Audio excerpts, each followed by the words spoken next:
과거 뉴스 속 오늘은 어떤 일이 있었을까요? 영상으로 떠나는 라떼 뉴스 여행. 영상실록 오늘 엔. 안녕하세요. 아나운서 조진영. 아나운서 조혜진입니다. 예진 씨, 혹시 네. 우리 몸이 이 체인지 되면 어떨 것 같아요? 선배의 몸과 제 몸이요? 네.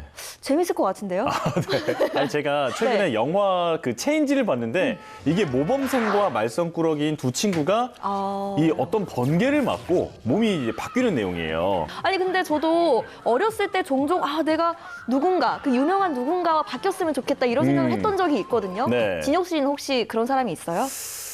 내가 누군가 바뀌는 그런 상상 대신에 누군가 이제 나를 동경하는 그런 대상이 돼야겠다 이런 생각이 들더라고요. 그래서 그 방법으로 영상실록 오늘엔을 더 열심히 해서 많은 사람에게 저를 알려야겠다. 와. 다짐했습니다. 너무 좋습니다. 너무 좋습니다. 자, 그럼 과거 속 오늘에는 어떤 일들이 있었는지 함께 보시죠.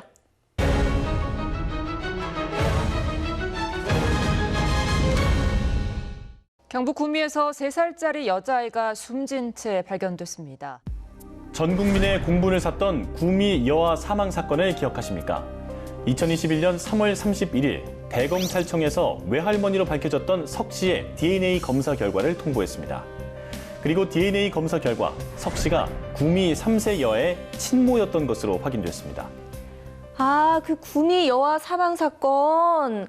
그 아이의 엄마가 친모가 아니고 외할머니가 친모였던 그렇죠. 그 사건이잖아요. 네. 그리고 자신은 친모가 아니라고 주장을 했었던. 그렇죠. 네. 2021년 2월 10일 경북 구미시의 한 빌라에서 일어난 사건인데요. 이 당시에 3세 아이를 이제 그대로 방치해서 이제 아사를 하게 된 정말 충격적인 사건이었죠. 2021년 2월 10일 석 씨의 남편이었던 외할아버지가 계약이 만료됐는데 따님과 연락이 닿지 않는다. 집을 비워달라는 집주인의 연락을 받고 석 씨와 함께 김 씨의 집을 방문했습니다. 집에서 사망 후 6개월간 방치된 아이의 시신이 발견됐는데요. 엄마였던 김 씨는 함께 살던 3살 피해자에게 먹을 것도 남기지 않고 아이만을 집에 내버려둔 채 이사를 갔습니다. 미라가 된 아이의 상태로 보아 전기도 끊긴 상황에서 혼자 남겨져 굶주린 상태로 사망한 뒤 수개월이 지난 것으로 추정됐습니다. 경찰은 2월 19일 김 씨를 살인, 아동복지법, 아동수당법, 영유아 보호법 위반 등 4개 혐의를 적용해서 구속했는데요. 그런데 이렇게 마무리가 될 줄 알았던 사건은 점점 더 미궁 속으로 빠져듭니다. 전 남편과 김 씨 모두 유전자 검사를 했는데 친부모가 아니었거든요. 이 사건 자체가 정말 말도 안 되는 상황이었잖아요, 그 당시에. 그렇죠. 전 국민이 수수께끼에 빠졌던 그런 사건이었는데 주변 사람들로 점차 검사 대상이 좁혀졌고 확인 결과 숨진 아이의 친모는 바로 외할머니였던 40대 석 씨인 것으로 확인됐습니다. 하지만 이렇게 확인됐음에도 그녀는 끝까지 자신이 절대 친엄마가 아니라며 극구 부인했는데요.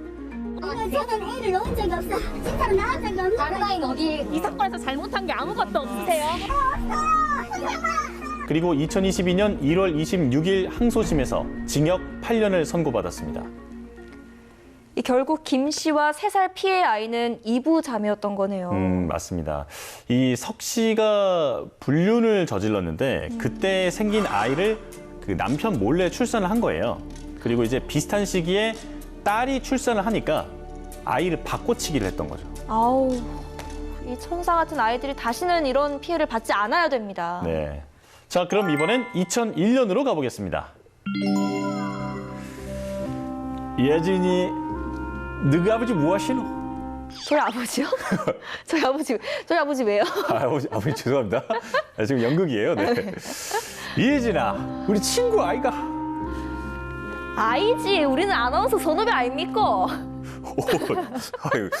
이거 찐 부산 사람은 못 따라가겠네. 방금 뭐 하신 거예요? 네가 가라 하와이.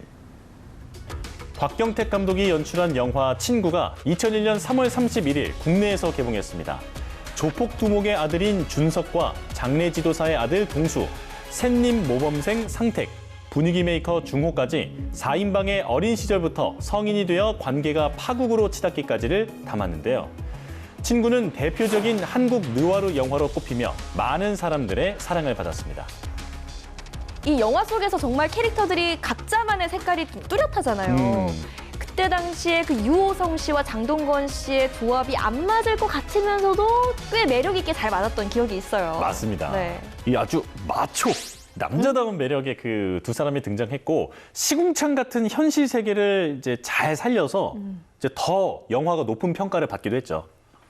첫 주에만 58만 명, 개봉 17일에는 300만 명, 그리고 개봉 80일 만에 전국 관객 수 800만 명을 동원한 엄청난 초대박 흥행을 기록했는데요. 서울 관객으로는 259만 명이 봤습니다. 그리고 무려 8주째 박스오피스 1위를 유지했는데요.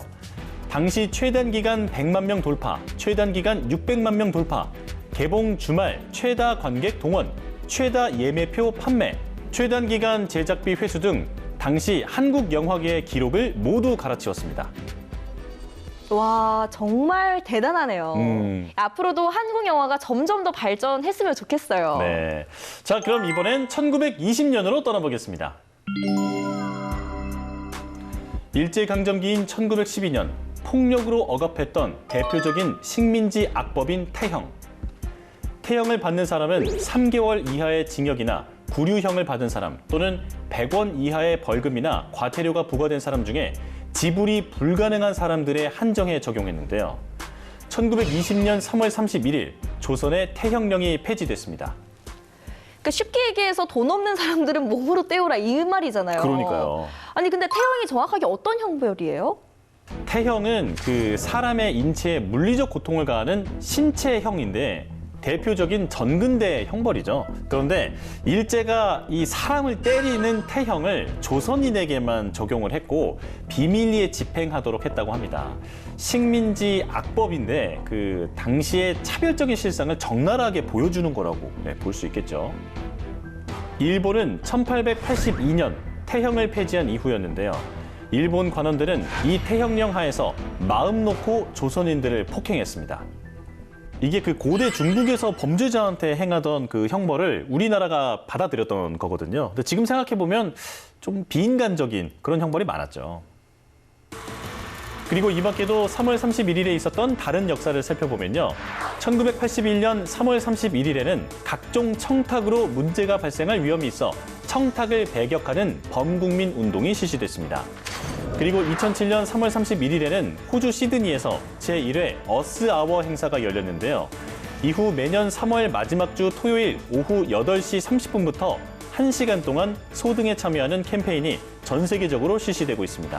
2000년 3월 31일에는 일본 북부 홋카이도 활화산인 우스산이 오후 1시 10분 분화를 시작해서 격렬하게 바뀌며 폭발했습니다. 자, 저희가 오늘도 이렇게 역사를 하나씩 살펴봤는데요. 영상실록으로 만나본 오늘의 과거, 여러분은 어떠셨나요? 그럼 저희는 다음 시간 더 알찬 오늘의 역사로 만나요.